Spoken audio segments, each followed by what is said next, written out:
Hello everybody, welcome back. Today as well we have got you another video. In this video I'll show you how you can use saved audio in Instagram posts. But before that, please do make sure to like our video, subscribe our channel, and yes, without any further delay, let's get started. So for that, simply go ahead and open up your Instagram. Right, you're gonna open up your Instagram, and from over here you're gonna go to this plus icon and you're gonna go to the post. You're gonna go ahead, choose a picture from over here.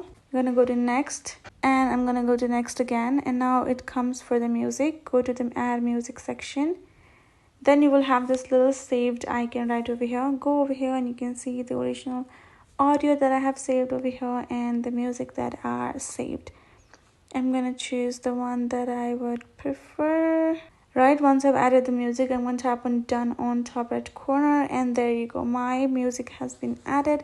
I can tap on share at the bottom and my post will be shared throughout my social media, including my Facebook as well if I have connected. That's how you can use it. You can do that to the multiple posts of yours as well, and that is basically it. So I hope this video helped. Thank you so much for watching, and I'll see you guys in our next video.